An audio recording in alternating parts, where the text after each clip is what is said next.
is the approval of the agenda and announcements. And so we'll jump to announcements. What do we do? Introduction around the table for people so that everybody knows, because we're not in a Zoom and you're not looking at someone in a 3/4 inch square, so you can figure out faces and who people really are. Tim, why don't you lead off? And sure. Tim Duggan, Director of the Retirement Systems. Nicole Weidman, Director of Operation and Policy. David Scher, Deputy Treasurer. Genevieve Hamby, alternate board member, also math teacher at North Country Union High School. Erin Carter, active member representative, math teacher at Spalding High School. Bill Meckel, Secretary for the Board. Brianna Howard, retirement specialist, and I manage the disability retirement. John Harris, Chair of the Board, representing the Vermont Retired Educators Association, and was a teacher at Mount Mansfield High School in Jericho, Vermont. Dan Raddock, DFR appointee to the VSTRS Steering Committee. I'm Matt Strom from Siegel, the vendor, and we do the actuarial work on the retirement side. I'm Yuri Rubinson, also from Siegel. I'm the retiree health actuary overseeing OPEB, post-employment benefits. And the bleacher seats? Jeff Van, Executive Director of Vermont NEA. And good to see folks. Colin Robinson, Political Director of Vermont NEA. Justin St. James, General Counsel for the Treasurer's Office. Excellent. Thank you. Dan, welcome to the board. David. David, I'm sorry. So off on a good foot here I am.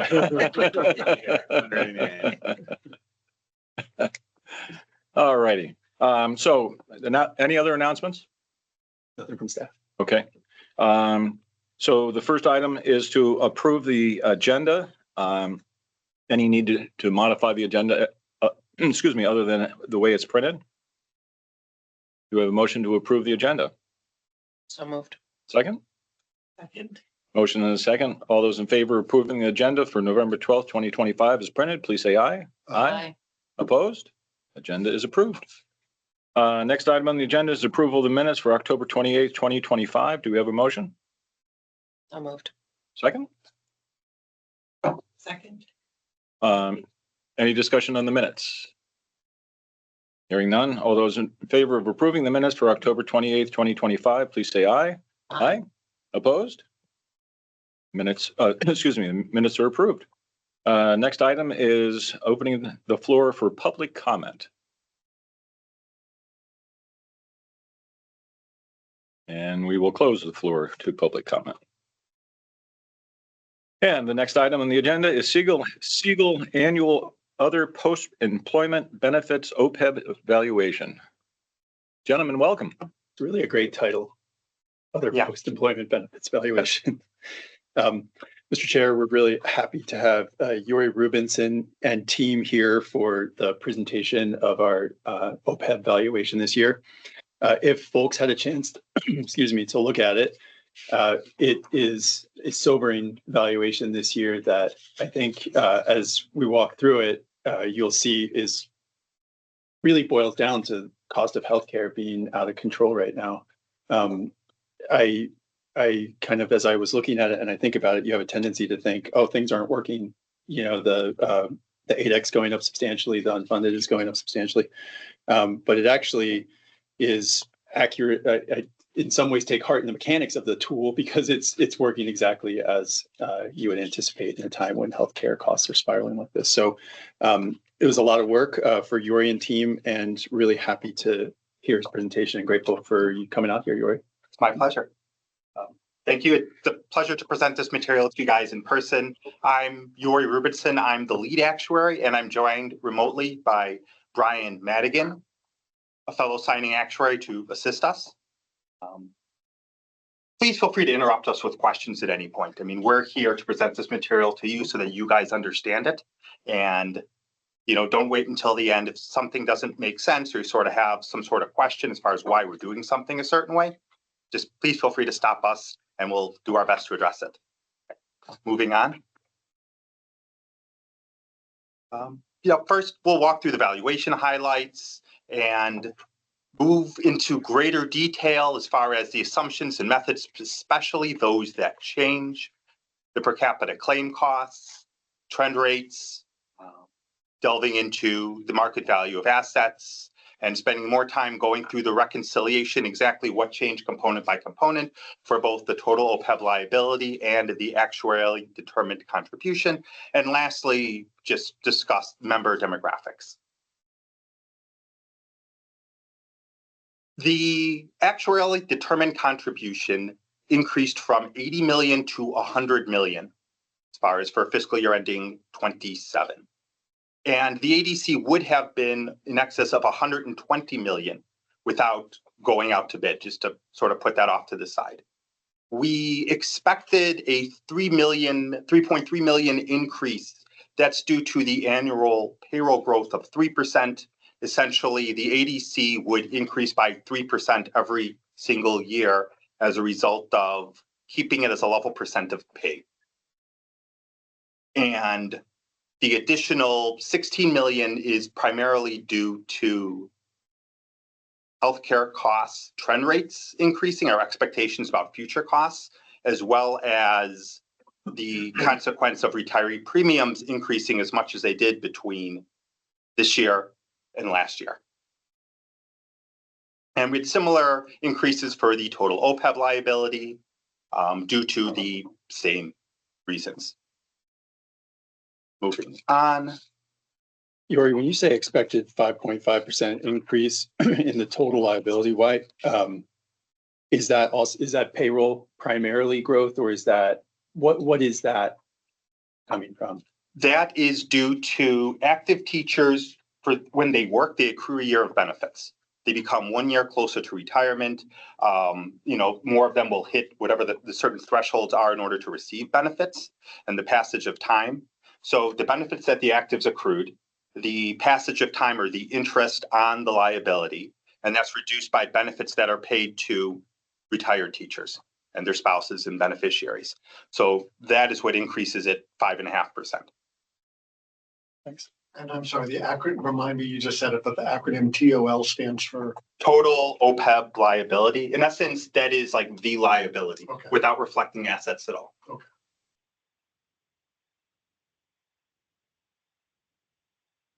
Here is just an overview of all the assumptions and methods that we use for our evaluation, and highlighting the two that changed from the prior year. That would be the per capita claim costs, or that is what it costs to provide coverage to retirees, retiree premiums. And that is a number that we update annually to reflect reality, what the rates are going to be effective 1/1/26. And trend rates, that is macroeconomic trends, our expectations for the future. And ideally, and I'll say in a normal world, there is stability year over year. That's something we look at every other year, perhaps every third year. However, the state of the world has changed a lot over the last couple of years and continues to change. I mean, we saw that in the large increases in rates. And so, unfortunately, we expect that future healthcare costs will continue to increase, not at the 20%, 16% level that they did last year, but at a higher rate than we had previously projected. And that is where that assumption is. So the per capita claims cost is you enter the actual rate of what was paid out, that you get from Blue Cross and Blue Shield? For the per capita claim cost, we are using the amount that that you will pay, you meaning VSTRS will pay for retired Medicare teachers, for retired non-Medicare teachers, what that premium is. That's the premium. So it's based on the premium, and the premium is based on, the prior 2 years of experience along with expectations for the future. Okay. And then the trend rates, you go nationally with that. And if the number that sticks in my head is like 5% or something, or an increase, that's a fixed assumption. Is that correct? The trend rate is what we expect on a year by year basis. And for Medicare, I believe that we expect, I'll say 9.5% decreasing by 0.5% a year. So we expect 2027 rates to be 9.5% higher than 2026. And then it goes 9.5, 9, all the way down, ultimately at 4.5%.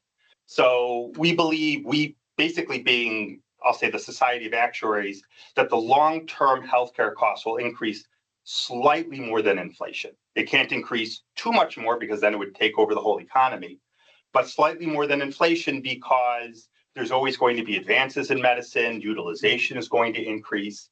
So if you believe a long-term inflation is 3.5, we typically set it at 4.5 as our long-term assumption.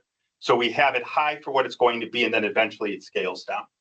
That's the trend assumption. So in this report, the assumption is at 9.5 For 1 year, For 1 nine year. and a half, 9, and I believe it's graded down to 4.5 in 13, 14 years, something like that. It's on page 33 of the. Yeah, valuation I report. actually have it. Yeah, I have it pulled up, and that's what the trend is. That seems very low, and just because of what's been happening for the last 5+ years, and so I'm just trying to figure out if that's the assumption. If you raise the assumption that it's going to be, let's pick a number, 15%, what does that do to the unfunded liability? Does that just it? So how about 5? A conversation Yuri and I had last week. That was what I was afraid of when I was asking the question. So, so this is sort of a smoothing and using the trends throughout, throughout the country. We also look at what your vendors are also using as far as what they expect in the short term. And the 9.5% is consistent, perhaps even slightly on the lower side of what the vendors who are, producing these rates are expecting in the short term. Okay. And we look nationally in the sense of seeing, if things are bad just in one area, you don't want to overly rely on just that area. Yep. And we also, I believe, Brian, we looked at like the last 3 or 4 years as far as what rates were, I'll say in like 2022 compared to what they are in 2026. And it was very close to what their trend rates were in aggregate, like across the board. If we expected, we'll say 7, 8, 8.5, 6, whatever. If you take all those, multiply them together, it's very close to what reality is just for that 4 or 5 year period of time. I mean, the end result is to provide you with an accurate, defensible estimate of what the future is going to look like to allow you guys to make decisions. Right. Putting something that artificially has it low and so that you have actuarial losses every single year because the renewals came in significantly higher than what we project, that doesn't do anyone any good. Right. Thank you. It's also just to note, these are composite, I guess, is that the right way to say it? They're made up of both a medical component and a drug component. Oh, okay. And do you want to speak to how those two, like where those two are compared to each other? I mean, for instance, the cost of drug coverage is, as you saw, and I say that because of the plan change that was done to reduce, availability to anti-obesity medication for non-Medicare retirees to have it line up with the actives. That reduced the drug trend for next year from like 17 or 18% to 16%. Yeah. Just for drug for just the next year. And for actives, for non-Medicare retirees, drug is usually like a quarter of the plan and the other 3/4 is medical. And that's usually expected to be in the 7 to 8% range. And so our numbers is a blended ratio of those two numbers. I believe we're using somewhere between 11 and 12% for drug and like 7.5 or 8 for medical. And then for Medicare, it's usually half drug, half medical benefits. And so the effect of having large future increases in drug coverage, that's why the Medicare trend rates are so much higher, is because there's a large drug component. Great. Thank you. Thanks. Okay, so moving on. So yeah, this just goes into basically addresses the questions that you brought up. Per capita claim costs, those are based on the premium rates, and the increase for non-Medicare costs year over year was roughly 20%, whereas we had expected, I'll say in the ballpark of 8%.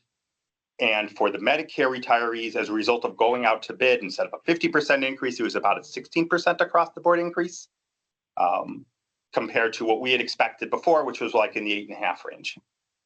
And then the trend rates, which we just went into a lot of detail in, we try and look at a variety of sources. Because there is a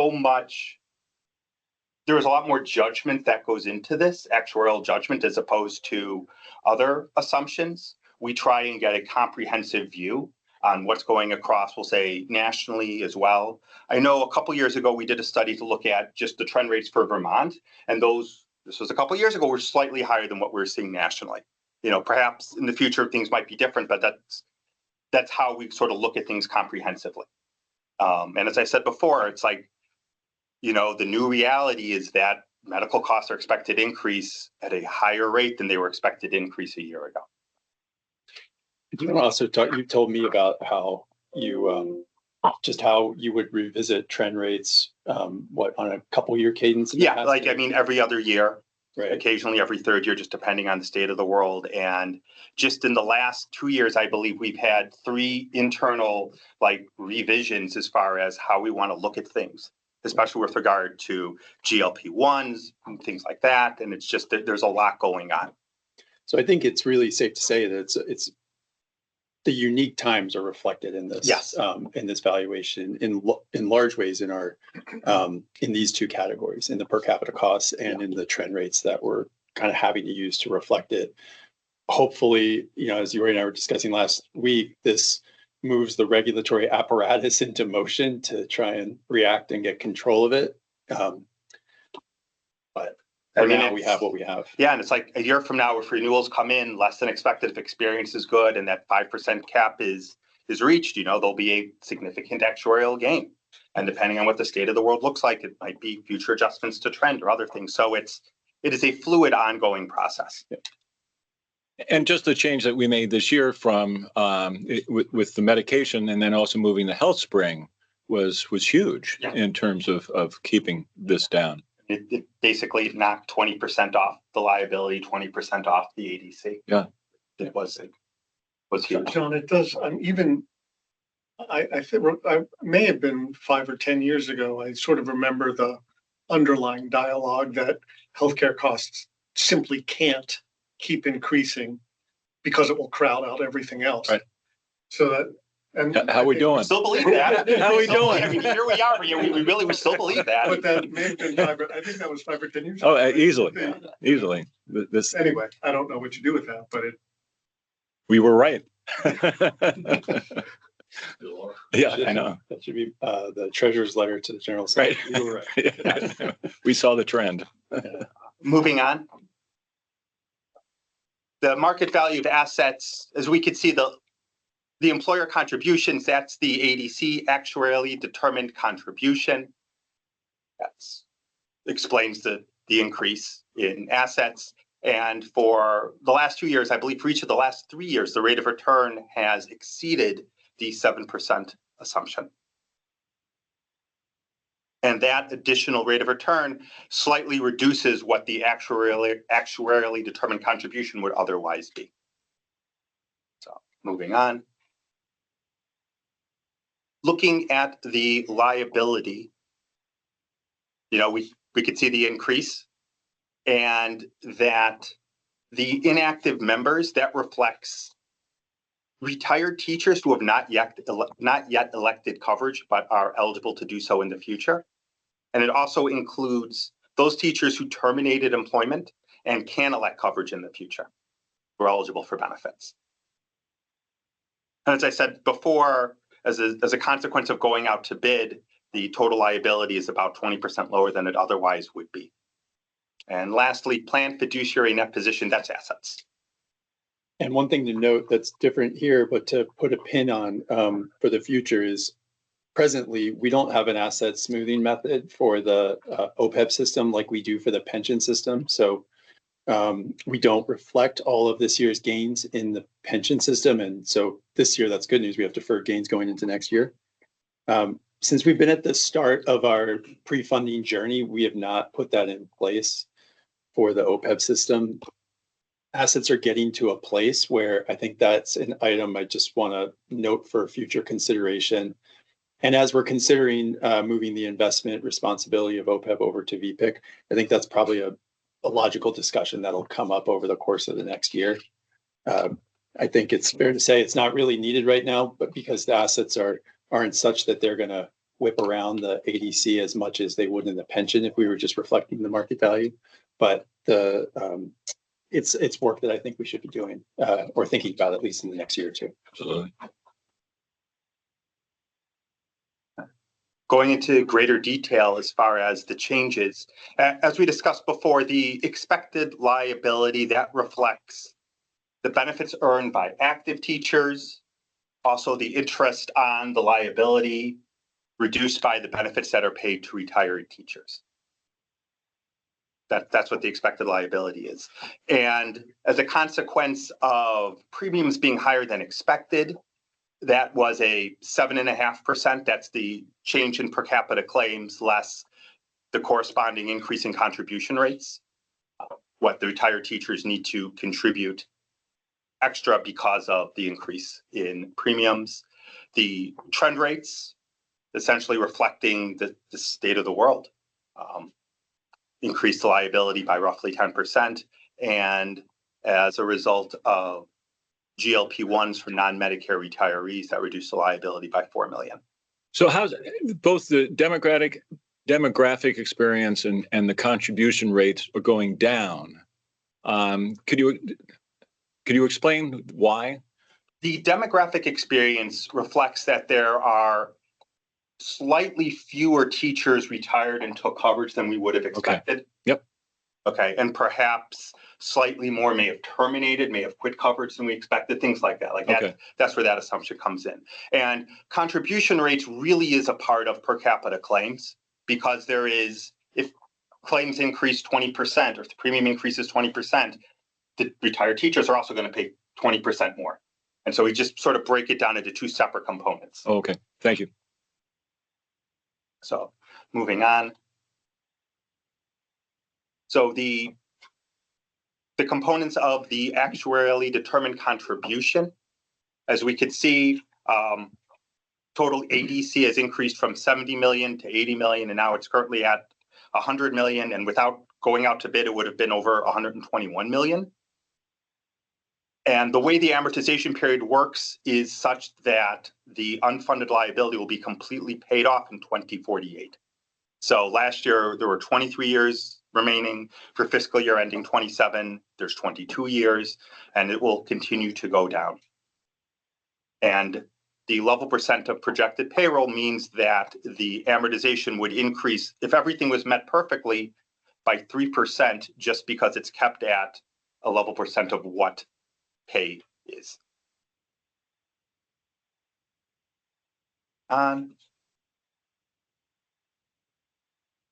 Similar to the TOL or total OPEB liability, this reconciliation, the expected ADC, its normal plan operations, as well as a 3% increase due to payroll.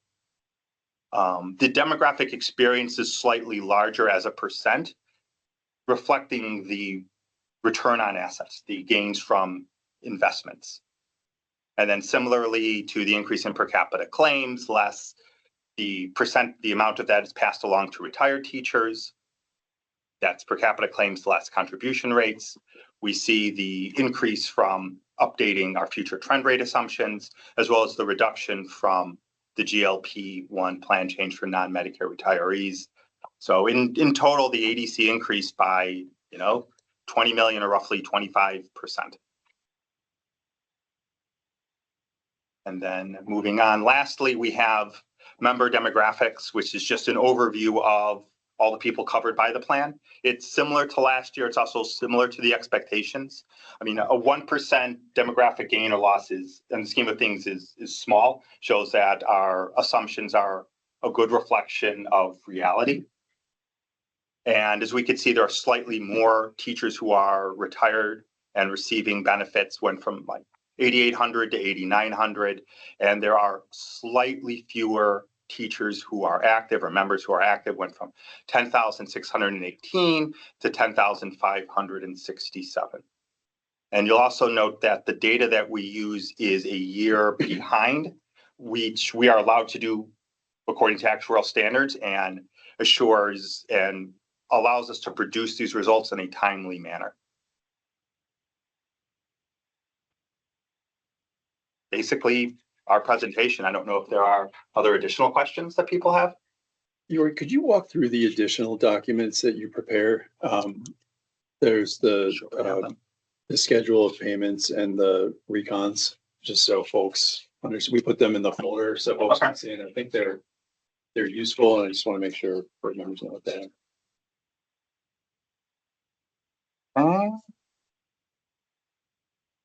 mean, the reconciliation of I'll start with the reconciliation of the total OPEB liability.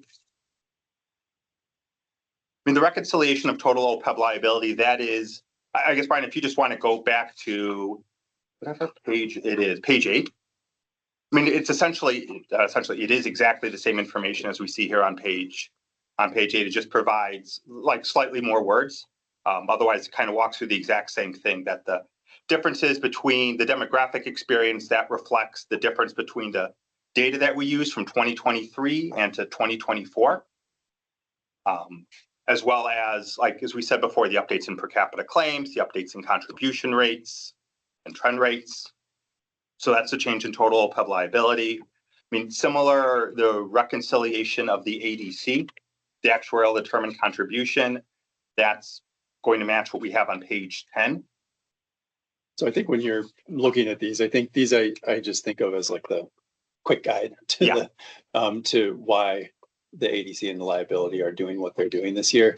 Kind of gives a little cheat sheet of explanation to the side, and it's a good tool to remind yourself of why things are happening the way they are.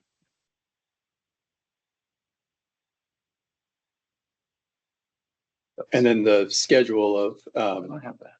future contributions is the final document there. And that just walks through what we expect the future ADCs to grow. I believe it's roughly just reflects the 3% payroll growth, and just shows the growth year over year over year, as well as what's going to happen in 2048 when the unfunded is completely paid off, and all that's left to contribute is the normal costs or the costs of providing benefits, the increase in benefits due to teachers working for a year.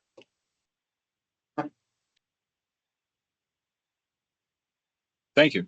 Welcome. One other question, I think, because we've talked about it a little bit, and I think might be helpful, is can you compare what you're seeing here to what you're seeing across other clients, and how this valuation kind of compares to your experience generally? I mean, what we are seeing across the board is large increases in retiree premiums, especially Medicare retirees, and the effect that that has on our trustees comfortable, how much of the cost do they want to pass along to the retirees? What do they want to do regarding their plan of benefits? A lot of them are just sort of reconsidering all aspects of it. What exactly is their goal? Like, what do they want to do? I mean, they clearly want to provide and help and assist retirees, but there's also, balances as far as cost. But we've seen similar increases, and, entities have various ways of dealing with them. Especially those that are funding it, it can be just large increases. When you have similar increases going on the pension side, as far as where the dollars go, but that's sort of what we've been seeing. Yeah, I think some of the ones you mentioned to me are going to almost doubling, or some or more for the Medicare. Definitely, that's what we've seen. Other systems are seeing. So the cost, at least the cost side of the equation, I think is not anomalous in any way on the. I mean, this is consistent with what we're seeing, is reflected by the increase in future trend rates. I'll say, unfortunately. Yeah. Is it still fair to say that most or a large majority of plans have a market value of assets of 0 still? Oh, yeah, definitely. Yeah. So, and those that have assets, they're looking at ways of, they may freeze the plan of benefits. So teachers, or if it's not teachers, just use that. So people, actives who are hired after a certain date are not eligible for benefits at all. So like freezing the plan to ensure that the assets they have will be sufficient to pay for benefits going forward, regardless, and finding other ways of capping costs.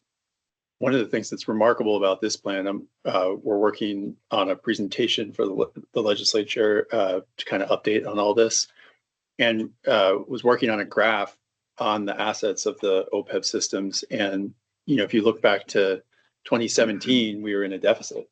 Now we're up to $163 million. So I think it's a real positive story for the health of the plan, going from that interfund loan just not long ago, where we. Oh, and we used to do yearly.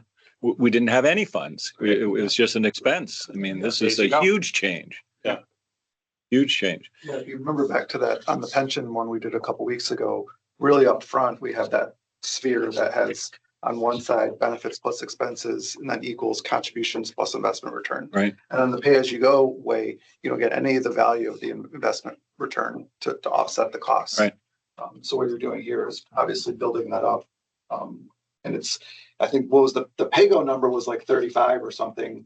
You're funding 80, but the goal is to build up those assets so that when the PAYGO is 160, your contributions are still 70 or 80 million, or even dropping down below. Right. So it's at the beginning of a journey, but it's something that I think a lot of places would aspire to be in this situation. I mean, like last year, you paid out $37.5 million on page 6. You know, the assets, $37.5 million. That's what the pay-as-you-go number would have been. And now, you know, contributing significantly more, the ADC of 70 million, you know, 33 million more, that's funding the plan, earning interest, you know, reducing contributions for the future. Now, refresh my memory, since OPEB investments are relatively new, the ADEC formula for the legislature paying, is that guaranteed in statute? It is. The same way that we've structured the pension payments. Okay. I always say guaranteed, with, you know, the legislature does with. I'd like to use that word. But it is the same policy structure. Okay. For both of them in statute. Okay, excellent. Tim, maybe this is a question for you, or maybe it's someone else, but I guess I'm trying to square at the last point, or one of the last points you made was that, you know, if you compare to what's going on in other states, actually we're pretty in a normal position, or perhaps better than some. And yet there's a dialogue going on, I would say, in Vermont that, you know, we have disproportionately high, you know, without pointing fingers at anyone, we have perhaps disproportionately high healthcare costs in the state. I'm trying to square that circle. I know that, you know, one of it is where, you know, if we think sort of at a really macro level, we're a small old state, and if small size plans, or if you're in the individual market, you're really feeling the squeeze. I guess the difference, or I'm assuming the difference when we talk about the teachers plan, is we're a large group plan. Our teachers have excellent demographics and are maybe somewhat insulated from these other unique pressures of a small old state, or is that not true? And I'm confusing myself. I don't know that they're insulated from the general cost pressures associated with healthcare. I think you're probably right that the demographics help of our population. Yuri, I mean, I think your observation was that the healthcare cost trends in Vermont may be even a little higher, or claims experience a little higher than national, but not. This was when we looked at things a couple years ago. I mean, it's, you know, as we saw, you know, the state teachers, it was 16% increase for Medicare after taking it out to bid, and a 20% increase for non-Medicare. I mean, those are big numbers. I mean, other places may have larger ones, but those are still large numbers.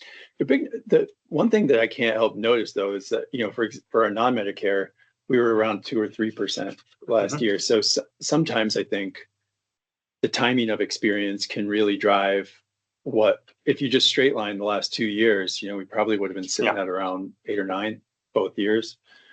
But the fact that we had a pretty low renewal last year, now we have a high one, probably because the experience happened when the experience happened. Right. I mean, there's also been a lot of, I mean, GLP-1s has had a large effect on costs as well. Yeah. That's something we're seeing. I mean, have you seen as well, which is why you made plan changes. Yeah. Yeah. But Dan, I don't know that I wouldn't think that we're insulated from the cost, but I also think that, you know, we have probably about 3/4 of our members remain in Vermont, another quarter's scattered in other places. So our costs are weighted to Vermont, but not exclusive to Vermont. So I think that would be another component that says we're going to be subject to national trends, largely, obviously, with a more a more pronounced impact from what's happening in Vermont. That's helpful. And to think about it, I mean, you know, the teachers pool is a pool, you know, it's a specific pool, pools of insureds. So to compare it to what's going, you take each pool separately, right? In a way. Anyway, thank you for entertaining an unclear question. Do you think our non-Medicare group is subject to like the size of it? How does that size compare to group plans that you see? Because it's not a huge amount of I mean, lives. normally it's baked in with active plan as well. Normally it's just all combined into one Okay. pool of experience that we age rate separately because non-Medicare retirees are going to be in their, or late 50s, early 60s, as opposed to active teachers who on average will probably be in their, late 30s, early 40s. Okay.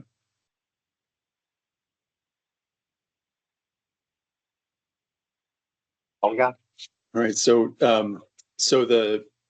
Yuri just walked through the presentation. Obviously, the valuation, the accompanying report has additional data on everything and is the document that we're specifically addressing today. But does anyone have any questions on what you're seeing?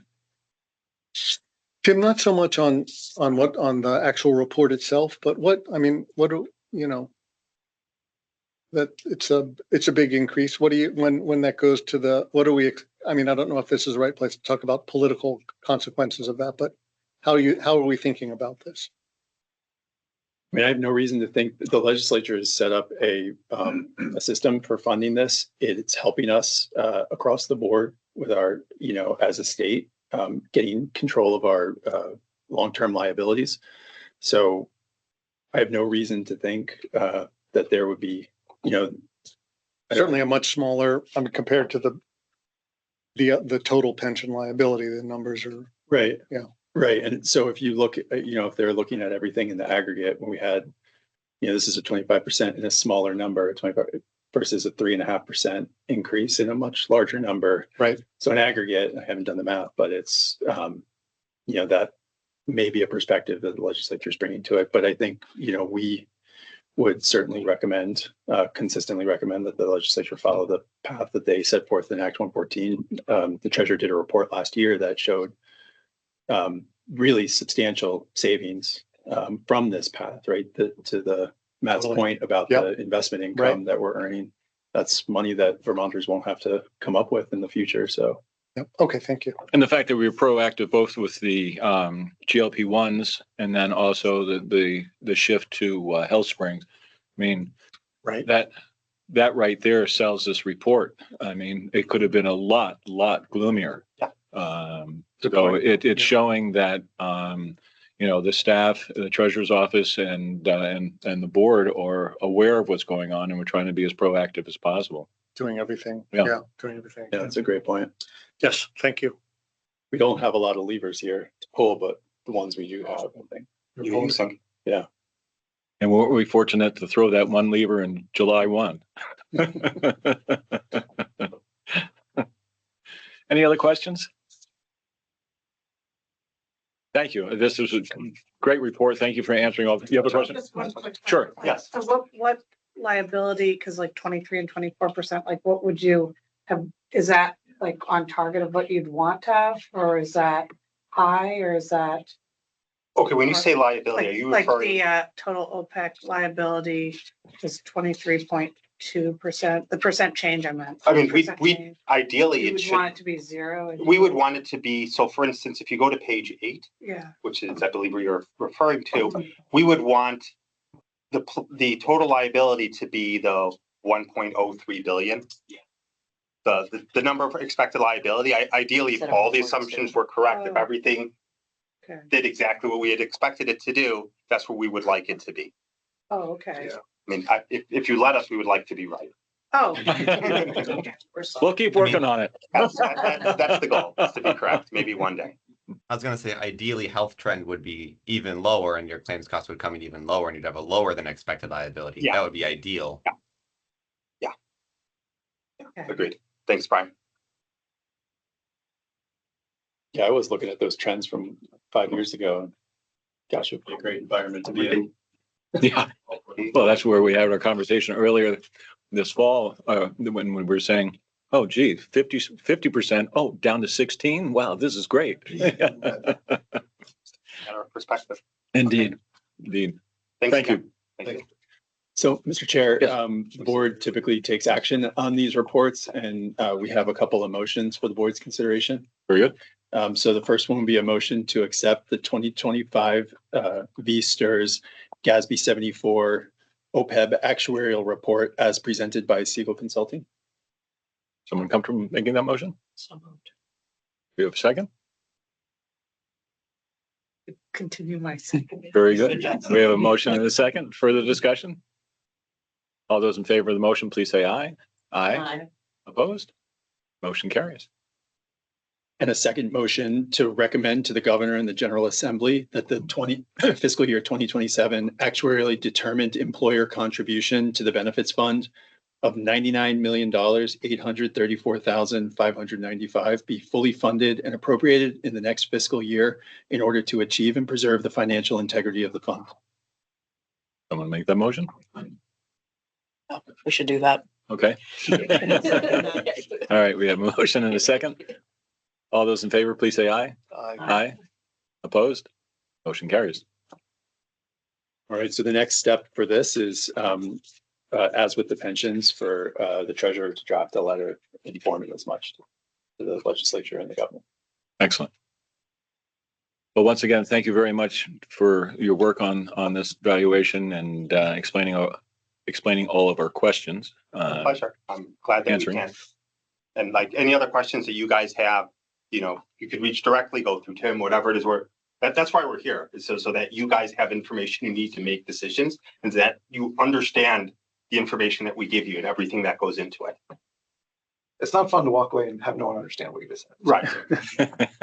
Well, to that end, I think, we are doing experience studies. Those will filter through into the OPEB valuations next year. And Yuri and I were talking earlier, it may be as we're making some changes to the OPEB investments that we bring Yuri back sort of in the off season to talk a little bit about how we set our assumptions, how we, so it doesn't have the pressure of getting all this work done, but can allow the board to maybe have some broader thinking on how we want to do. Yeah, and as we transition to VPIC, I think that, those kind of discussions, the smoothing methods, Right. those types of things in terms of the structure as it moves into VPIC, along with VPIC's input, Exactly. it is, I think, going to be critical. Yeah. Great. Excellent. Thank you.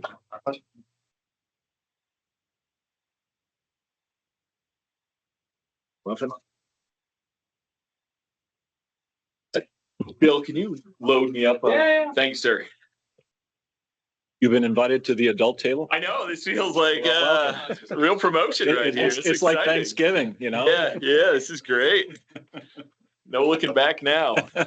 And so, and we're going right from actuarial work right to legal training. So I know it's an exciting start to the day, but I just want to give really high points here. I think we're doing sort of continuing education like we started our last in person, I believe. And I think you're going to keep getting snippets to keep your appetite satiated as we move forward, just so there's sort of ongoing training just to help you folks in your duties. And so here it's a really long title, and I have a very finite amount of time, but I think really wanted to cover open meeting law, public records, code of ethics incredibly briefly, and give the sort of contracts update that I gave at our last in person. And so the thought here is obviously I could spend all day here on any one of these. No one would be here with me, but I could spend all day.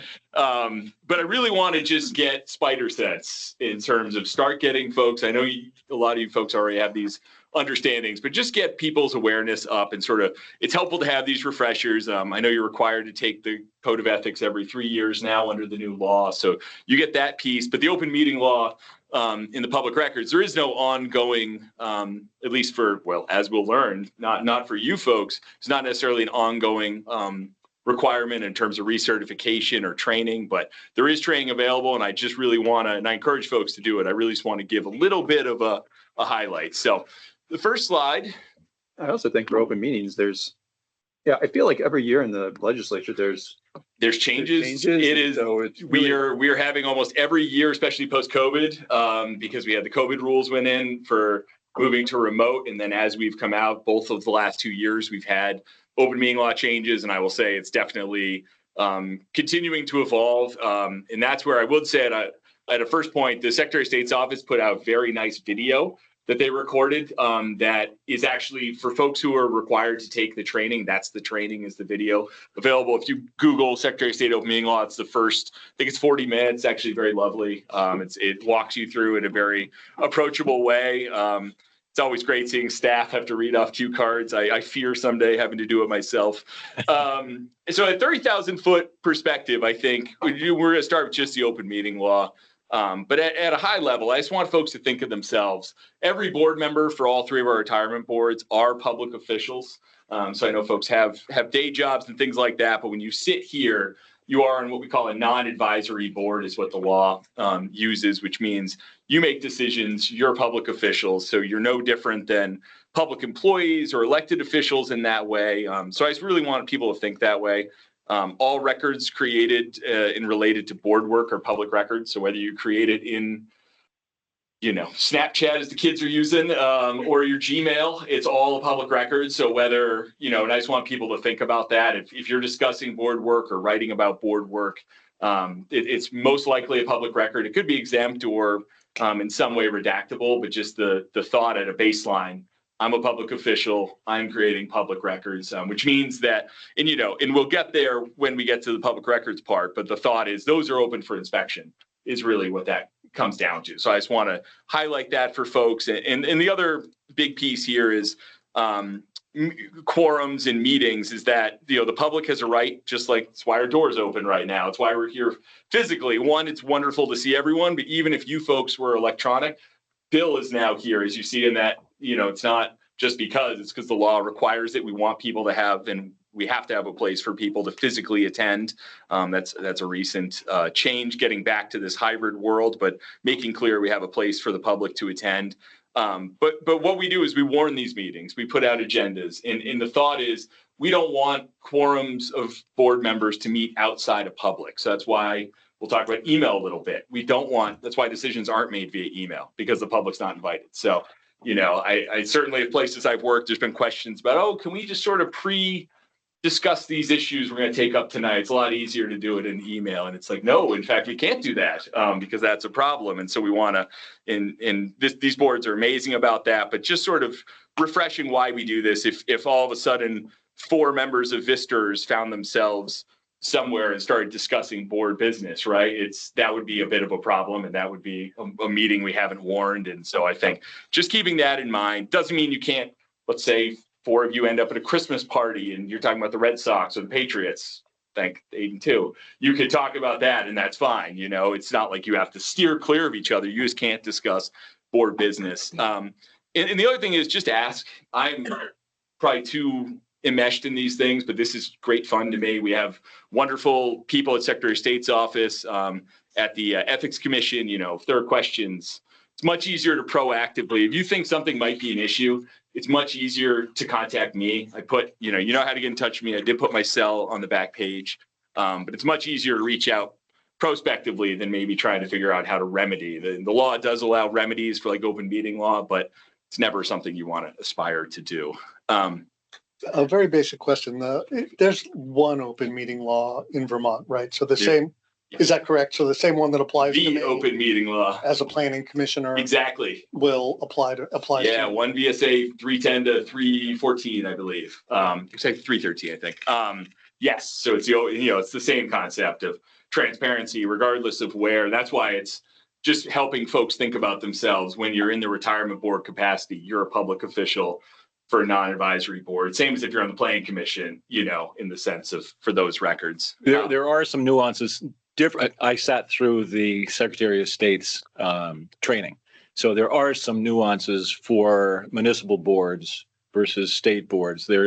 Exactly. It's still developing at the municipal level. I would say that it's becoming more robust to catch up to state folks, but for the state folks, it's like a code of ethics or something, or even open meeting law has different requirements. So, well, boy, it's almost like I'm He's leading me right. Let me tell you, just at a high How'd I do, level. Justin? Yeah, this is wonderful. It was playing the hits. So at a high level, just so you think about it, the law treats differently certain boards. So whether folks are advisory, like we have advisory boards in the treasurer's office, they have a different set of requirements. They don't have to have a physical location. They don't have to video record, as you see when you get the little notice from Bill when he presses the red button. We have to record these. They have to be held for 30 days. So it's not necessarily important to know all about the other side of the world, but it's important to realize that we're in the non-advisory. We have to have a physical location. We have to record. We have to make them available. And so, yeah, there are different rules, though. And if you do find yourself outside of this context, serving somewhere, it always is good just to do the analysis of, you know, what role am I serving in right now? How do we do this? But hopefully you have staff to walk you through on that one. We put on the website for at least 30 days. We put the minutes, or sorry, the recording. So if you want to go look at yourself, see if you made a great point and see if you can clip it out and watch it. The other piece for this is sort of related, but agendas. So we do put out sort of a fundamental tenet of open meeting laws that you put the public on notice, which is why I think on Fridays, for instance, packets go out before board meetings. Those are publicly available. That way, you know, all of your members and everyone who's represented can look, decide if they want to attend. There's always public comment on there. You have to allow the public to comment. There has to be sufficient details. You know, sometimes I'll look at an agenda and it'll have one or two words. You know, it'll say something like deliberative, and you have no idea what's going to be on that if you look sometimes. And that's not what we want. If you look, we want to put enough specificity so the public understands what's going to be discussed so they can know when to attend. There's timing on yours, which is really helpful. So folks go. You really want to put public comment at the beginning as well. If you put it at the end of a 3-hour meeting, some could argue that maybe that's not really not intended for the public to comment, because, you know, who's going to sit through a 3-hour meeting maybe to comment. So that's why we do that. Next piece. On that point, actually, too, you know, with folks do often serve on other boards, and if there's a practice that is good and working, and then that you have experience with somewhere else, please share it. You know, I think you've seen our agendas and our processes, with, in large part with the help of Justin, have developed over the past few years, and we're trying to be a little more specific, times, all that stuff. We're open to suggestions, and so please feel free, let us know what you think, and there's something that might work better. Yeah, absolutely. The law is a lot of more art than science, in the sense of there are certain, it sort of says this is what an agenda should have, but it's very basic. It's sort of to put people on notice. So if there's better practices, you know, I think everyone is always striving to get the best practices, but I don't know that anyone will get there. So it's a moving target, but we're always happy to work on that. The next piece, as you think about, am I advisory versus not advisory, and then thinking about meetings. Okay, we have agendas, and then like today, we're counting, right? Bill's counting every time someone walks in an electronic or physical door. Bill's trying to get that magic quorum, right? The one thing that's interesting about this board is you have the same number of people required for quorum and action. The other two boards don't. They actually have a lower number. It goes off a majority of those present voting. So it's just sort of an interesting, something to always think about with this board is you need 4 no matter what. If someone drops during a meeting, or if someone votes 3-1, that doesn't count in terms of, so it's just an interesting statutory issue that we're always thinking about and certainly want to just keep in mind. And that's why we're always counting. A note there is alternate members do not count for, got cut off, quorum purposes. Oh yeah, well, I left you in suspense, but if the main or designated member is there. So if you have the elected and the alternate, exactly, you can't double dip in that way. So that's the one caveat there to the folks being present. That said, our practice for all our boards has always been everyone speaks and contributes. It's not. Oh yeah, no, absolutely. Just for quorum and vote. Oh yeah. Just something to think about. There's no cone of silence. Yes, exactly. No. This is strictly for the quorum and for when we're thinking about binding action by the body. Justin, so you're saying that, so there are 4 of us here. Yep. This was my chance to be the one that rejected the actuarial report. Yep. And I let it go. Yep. You did, yeah, no, it's. It happened at one of my very. Oh, yeah, no, there's 5. you're okay today. You would need to okay. bring someone with you. Okay. To move that towards a serious, it is helpful to think because a 3-2 or a 4-3, whatever number is present, or in that case, 3-2, if you have 5 folks, it is just different. It's something that certainly as staff, So we keep in need a mind. 4, we need a 4, No yes. matter what, you Yes. need 4. Okay, I didn't realize that. No, Yeah, it is. We it's had a different. problem one time. I Yeah. remember. It was one of my first meetings and you and Linda Della Duca weren't there. We did not have 4 yeses. Yeah. And in that case, you would, postpone, it would either fail or you postpone till the next time to take it up or exactly. So, but just something that we're always thinking about and it is different from the other boards. So, on public comment, especially if you get a really spicy issue, let's say, which does crop up from time to time, the law uses reasonable twice in one sentence, which means the lawmakers really intended that to exist. You have to provide a reasonable opportunity to express opinions. You don't have to shut down your meeting to allow the public to comment. Otherwise, you couldn't do business. So you're allowed to have reasonable rules established by the chairperson, such as time. You could say 2 minutes is what everyone's allowed. It has to be about this issue. If you want to come in and talk about whatever you care about as a VSTRS member, the board could decide to hear you or not, but the board also has the right to not allow a meeting to be taken over by things that aren't in front of it at that meeting. So something to think about. I will say it's when that crops up and all of a sudden you have 30 or 40 people in a meeting, all of a sudden it becomes real important. The public wants to talk about something. So just something to keep in mind. A couple more points, just something that's more of a staff level, but just thinking about for everyone, is we do have to take minutes. That's Bill does excellent work back there. They have to give the public a reasonable amount of detail about topics and motions. Here, we obviously record everything, but people should be able to read minutes, see who's there, see the motions, who made them, the outcome of votes. It's the idea of, the public's not maybe going to watch today. Maybe not everyone of your members is going to watch 3 hours of this video, but they can look at of the recording, but they can look at the minutes, get a sense of, oh, actually, I really do want to go watch that. And so then someone could be informed or, oh, they didn't talk about this issue. I care about this meeting. Maybe it'll be on the next agenda. So just one more thing. It's more of a staff level, but something to, think about. We do put them all on the website. We have them on there for the last several years. I'm looking at Bill for eye contact. I believe the last several years. So there's a lot of transparency that we take pride in above what the law requires for keeping things and keeping them available. And then as alluded to, all non-advisory chairs. So in this case, the only person that this would apply to is the chair, but does get to take the video. But I would say if you had a lot of burning interest, it's very approachable video. Like I say, I think it's 40 minutes. Might just be worth some time especially if you serve in a bunch of public roles. Doesn't hurt to fire up that open meeting law training and watch it. So that's sort of half the battle when we think about making sure the public can come to meetings, making sure the board's discussing what is on the agenda, things like that. That if we have executive session, we normally warn that. We'll put that in the warning so folks understand that there might be a period where you're not allowed to go. I didn't get into executive session here. I think folks understand a little bit that there's times that we're allowed to remove the public, but we have to stay very focused. One recent change is we have to take a vote to exit executive session.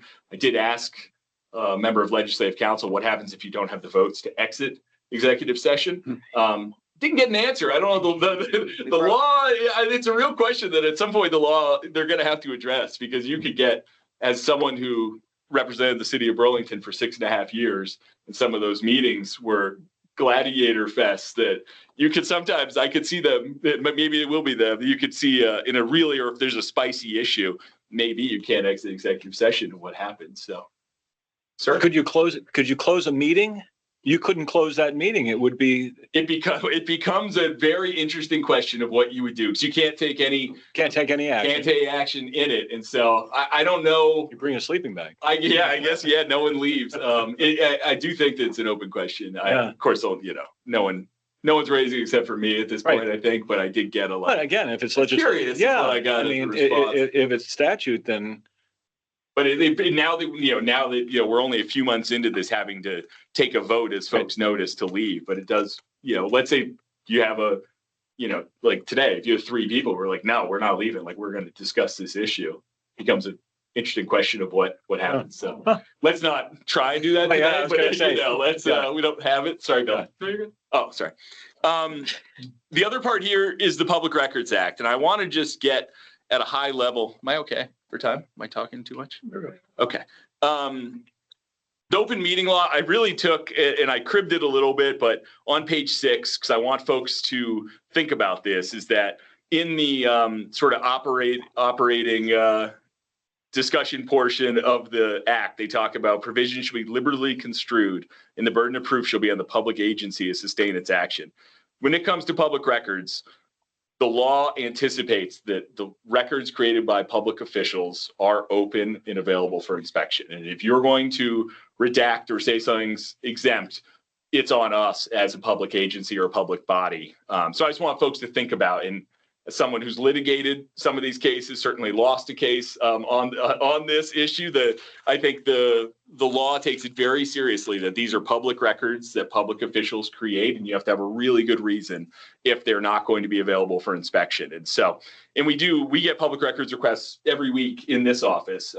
So in the sense of, I want folks to think about it, because there will come a day, absolutely, where someone's requesting records related to your board work, and then you're gonna have my face darken a Teams call and say, so let's talk about how to get these records. But we were actually sued. Back in the late 90s when the B members said that they were not given enough information and they were coerced into B, and they should have stayed in A. And so the board was sued at that point. And this could be, related to maybe a litigation that ensues, or just a member says, I want every record that the board has about this issue I care about, and, something, a hot button issue or anything. The thing about the Public Records Act is you can't question the motives of the requester.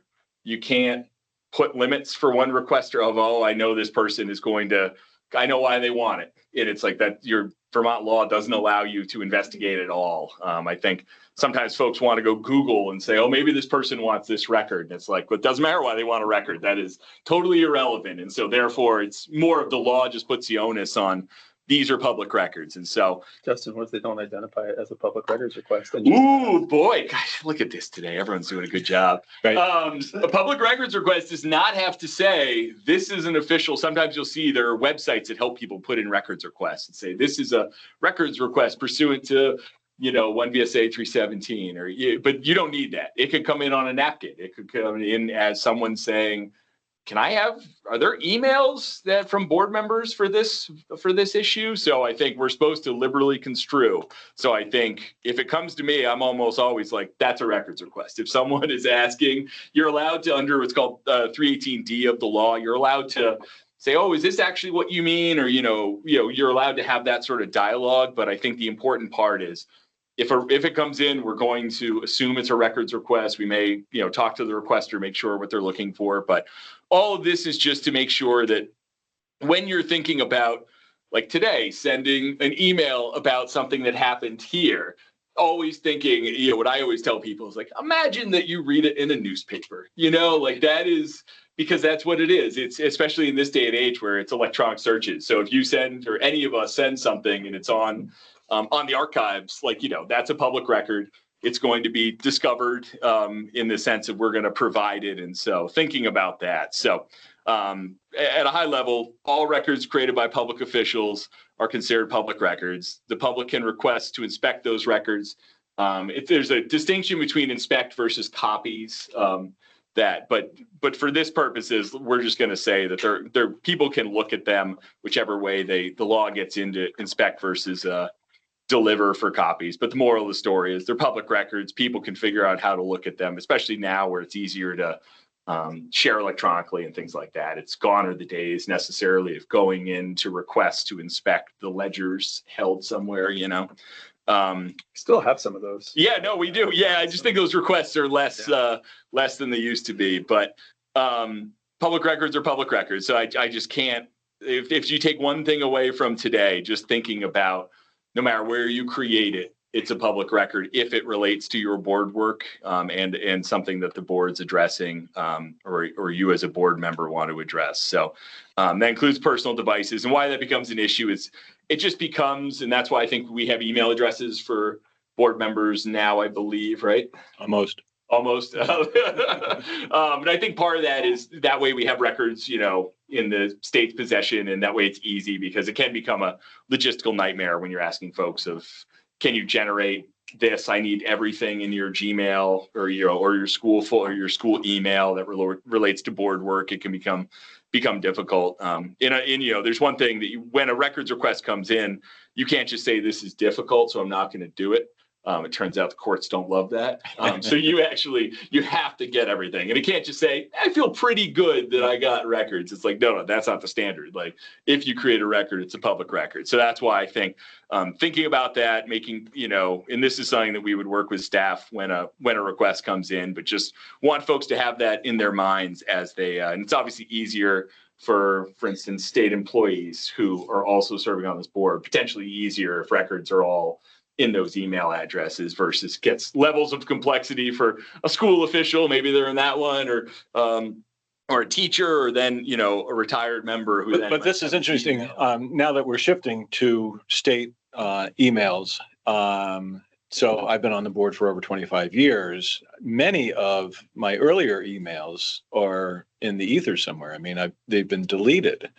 So how does that work in terms of public? Well, they're not available.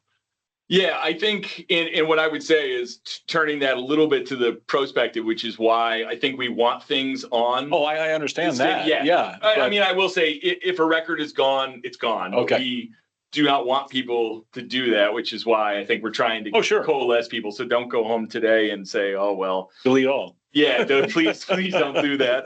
But is there a retention schedule? Like often in the DFR, yeah, it's very murky because we've had to work with the archive, the state archive. Yes. Visara. Wonderful people. But do we have her? I mean, the truth is I've never, other than I'm unavailable on this day or thank you, I don't email anything of substance. Yeah. I don't know what other people do, but is there a retention schedule for John where that would say after?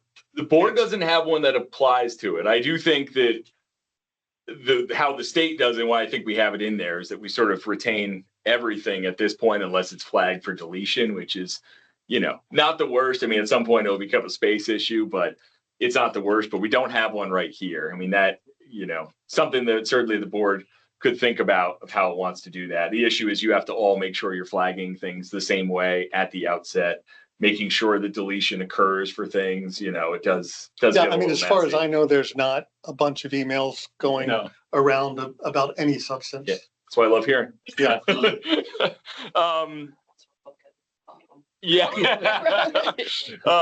then the other thing, just timing's important, which is why there's so much. We have 3 days to do an initial response, and then you can extend that up to 10. A day is a day now, but up to 10 days if you need to go talk to another agency or find records that are held off site or by a different agency. So just that's why I think all of this is we want to be so firm about records is that the clock starts running immediately.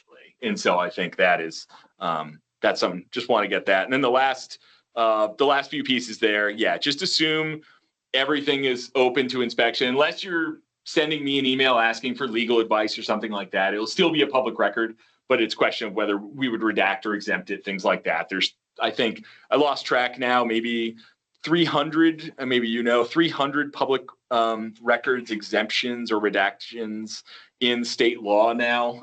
It's an amazing number of them, but so there's always a chance that a record that's created falls into one of those categories.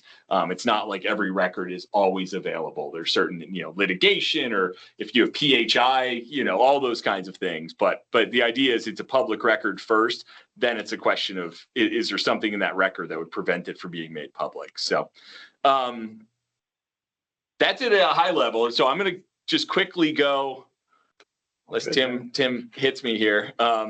Well, I would say actually, is there anything there from open meeting law and public records that folks, I always view them as like the yin and the yang, because that is, one, they go right next to each other in statute, but they also sort of govern so much of board life and of public, public official life in general for board members and staff. But I would say at any point, feel free to ask me any questions. These are always evolving. I feel like every session, especially recently, there's either a open meeting or Public Records Act change in there. It is sort of always evolving law. There's, it's frankly also a source of fairly ripe litigation, because that's the other piece that, just to say it out loud, is that if the board, if someone alleges that the board did something like took a vote without a quorum or didn't post an agenda that properly gave folks notice or didn't have doors open or have a physical location, you can go to,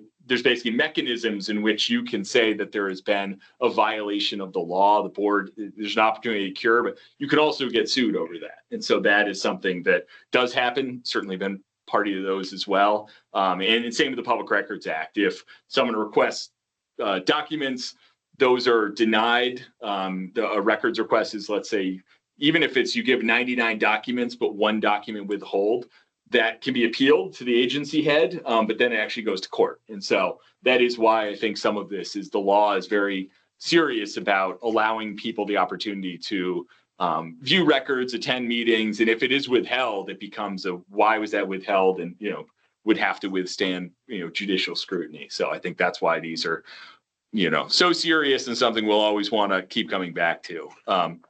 In that vein, and this is much more of, I just want to give, there's some links here that are helpful, but the code of ethics, this is much more, everyone I know has to take their training every 3 years now. And so I just want to always keep this on people's mind. And I would say, if you ever want to have an ethical question or just want a quick summary, getting that number one, that link to the quick summary, that's the Ethics Commission. I think there's about 10 bulleted items, and it really is just at a high level of, if you think you have a conflict, recuse yourself, or evaluate whether recusal. If you recuse yourself, you can't participate in a decision. Don't take gifts that would influence a decision. There's a wonderful now gift chart where you can go through and see, does that pen I got at the, at the meeting, does that count? But I think the thought is, we want everyone to be, on our board members, to be above reproach. And so it's very clear about, am I awarding something to a family member? Am I going to receive a financial benefit from this vote? I mean, that's the sort of analysis that we just want in people's heads of, and that's one where the Ethics Commission is available. You can you can request anonymous opinions. I found them responsive as well. I'm always happy to help think through these issues if something, a sticky wicket comes up, but that's one where it's a new law in the sense of we're in the first few years of this sort of evolving ethics work, where now it's, there's training required, there's sort of this becoming robust series of ethical requirements. And so we want to make sure that we're all thinking about that. And so when in doubt, always raise it. Always happy to discuss an issue. And I know that the training's pretty nice, as I recall. I did it last year. Yeah, it's not evil. Yeah, I should probably do it again. Yeah. But just, and that's always there. If you want to take a run through it, the link, you can always just run through the training again, just for a refresher course. But I did think that gift chart, I don't know if folks are in the habit of, but if you're going to a conference or, something like that, thinking, because they changed the limits recently, I believe, in last session or the one before. So it is continuing to evolve, and just thinking about how to make sure, if you have a question, that we can run it to ground. And when I first was on the board, every Christmas, I'm missing it now, I get a quart of maple syrup from one of the vendors. So that was, every board member would get this package in the mail every Christmas. That's under 50, so that'd be okay. Is that? Yeah. I think so. I'd have to pull up my honestly. Okay, yeah, a quart. It wasn't a gallon, so yeah. Well, that did, that does, I do wonder, like, in what capacity, say I was a teacher. Yep. I'm not, but if I was a teacher, at least when I was a kid, we used to give our teachers gifts. Maybe we'd give a planning commit. I haven't received a gift as a planning commissioner. Usually I get something far fouler. But, or as a state employee, I haven't normally, I can't go out to dinner with people and have them pay. But how do you know what capacity? Is it like, I don't know, how's a teacher getting a classroom gift, if that's still a practice, to know from a student? Is that like under that? Or is it, here, I'm giving you a gift because you're on the VSTRS board? Well, I Nudge, think nudge, wink, wink. certainly if someone says that to you, you should have your spider sense should be tingling. Yeah. But I think it's important to look at, why is someone giving this to me? Is there a reason that they're telling me they're getting, big vote coming up? Here's have a night out at, waterworks like that, So I think a lot of it is, and it is, speaking of more art than science. I mean, I think it's going to be looking at, but if someone wants to give you something of value in doing so is talking about your VSTRS service, like, that would be something we want to think about a little bit, right? But if a colleague at DFR, I mean, there's a piece in there about that, wants to give something and says, thanks for working so hard this year, everything you do here and including at VSTRS, like, it gives you a $35 quart of maple syrup, right? I think you would evaluate that differently. So I think it's all one big fat pattern of, it's one big, It's $100 for food. Okay. yeah, exactly. And that just got increased, I think, recognizing. So those are always evolving, and have increased recently, I think, to reflect the sort of, increased costs of everything, as we've discussed already today. And then quickly, the last part, and we're given this, you should recognize this format. I think we're going to continue to give it. The one thing that's a little confusing about our contracts is until January 1st, I don't take off items. So that's why you'll see VBAs on there along with HealthSpring, but it's just a function of how I work until something is officially active. But I do want to recognize, especially our larger contracts that have been negotiated are coming on, like HealthSpring. I want to recognize that. And really the big one, Sullivan and Powers, is actually, we're getting help from Treasury Operations to run that new contract to ground. And then Delta Dental, I believe we voted on last. We voted on it. I finalized terms with the vendor, and it's getting approvals right now. There it is from state officials. So contracting work, bless you, is Tim has done amazing work, as have you folks, in reviewing things. And so July 31st is the next contract, which seems like a lifetime away. But we'll have to do an RFP. I know Tim takes my excitement out at all times. We are going to have to do RFP processes in early next year in spring. Yes, we're at the end of our allowable extensions for our non-Medicare contract with the VHI. So we do have to go back out to bid again, and plan is going to be to start working on that in the early part of the calendar year. Early. Yeah. So, but aside from that, we should have a fairly quiet contract year next year because of all the things that we've discussed over the last several meetings. And that's a good thing. You don't always want to be, you don't want to have them all all expiring at one time, but it's also nice to have a little period of time where you're not constantly doing contracts and RFP work. So, nice. I don't want to, get between folks, and I'm 1 minute early. I just want the record to reflect between you folks and break. But I think at a high level, just always be thinking that there's certain responsibilities that come with being a board member and a public official, and just always thinking that, do I want this to, if this were to appear in a newspaper, or just always wanting to be above reproach in how we do things. And if you have any questions, always call, always happy to discuss. I'm probably more happy than you would be to call me, but always happy to discuss. These are always interesting. There's a lot of nuance to the law. Frankly, a lot of it's informed by litigation history in terms of open being on public records, but always happy to talk about it. Great. Thank you. This was fabulous. Thanks, folks.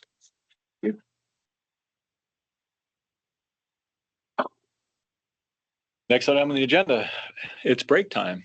Yeah. So we'll turn our attention to the 403B plan on the backside of the meeting with Empower and with RBK. They're here in the other room. Okay. Yep. So 10:30, we will reconvene. Okay. Thank you. Dead on the agenda. Good